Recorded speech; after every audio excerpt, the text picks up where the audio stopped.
a lot of the work that I now talk about is rooted in self-compassion, which I still think people cringe at, and it's very misunderstood, that terminology.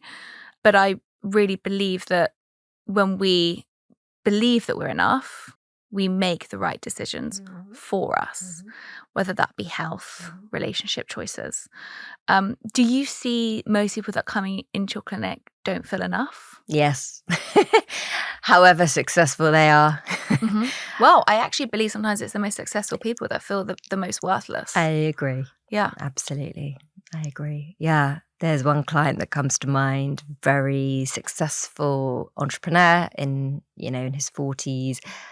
And he came into therapy, he was falling madly in love with this young woman who had addiction issues, history of eating disorders. I suspected maybe a personality disorder of sorts, because there was a lot of kind of game playing that was happening, and sort of lies. And it was kind of driving him a bit round the bend. Maybe we won't say that, but it was, he was sort of going a bit mad and falling in love with her. And by way of context, his own background was that he was raised by a wonderful, very strong single mother, but she had to work a number of jobs to keep him afloat. He had a younger brother who was severely disabled. And from a very young age, my client felt a lot of guilt, I think. I mean, that's the work that we ended up kind of uncovering, is the amount of guilt that he'd sat with from such a young age, that he was able-bodied and actually things came relatively easy to him. Like, he was always very bright, he was always very sporty, he was going to do well in the world, and he did.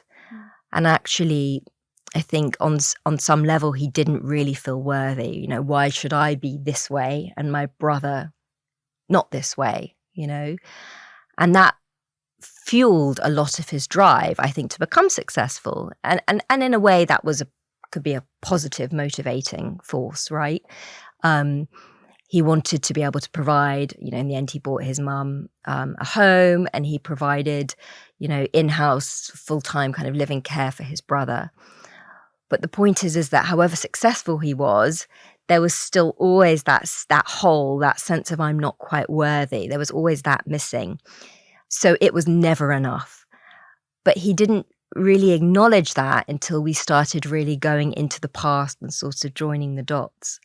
And so he was now choosing partners who weren't really able to look up, like, support him back. There wasn't that mutuality, because that was his blueprint.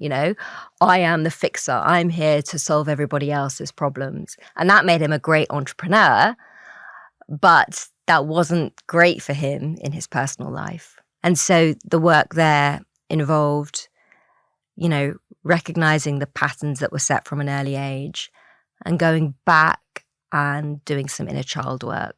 Like, really tending to that neglected little boy. I mean, he wasn't, he had a wonderful mum, a lot of love around him, but, there was a part of him, of course, that felt neglected, or that had to neglect himself in order to provide for everybody else. And through recognizing this young part of him that actually needed some support and recognition himself, in the end, he was able to step out from being the fixer, and actually him and his girlfriend, they were able to have more of a mutual type of relationship. Because also no one wants to feel like they're a project, that needs to be fixed, right? But that was kind of the mindset that he was going into the relationship with.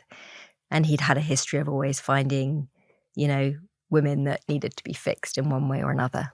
But he wasn't really owning, the broken part of him. We all have broken parts of ourselves, the wounded parts. And I think it's really important that we first are able to tend to that, because otherwise we project all our disowned stuff onto the other person. 100%. And I would think that so many people listening to this might be stuck in kind of different relationship patterns, or in the same processes, and can't quite see why it's happening again and again. And on the outside, you would probably look at this founder and this entrepreneur and think, wow, he's insanely successful. He's got everything together. His life's kind of great. And maybe even in himself, it was very hard for him to see his lack of worthiness because he kind of had a checklist of everything that he did right. Yeah. And it's that kind of checklist that can kind of derail us from seeing like a shadow side of ourselves, of where actually we're needing to do some work.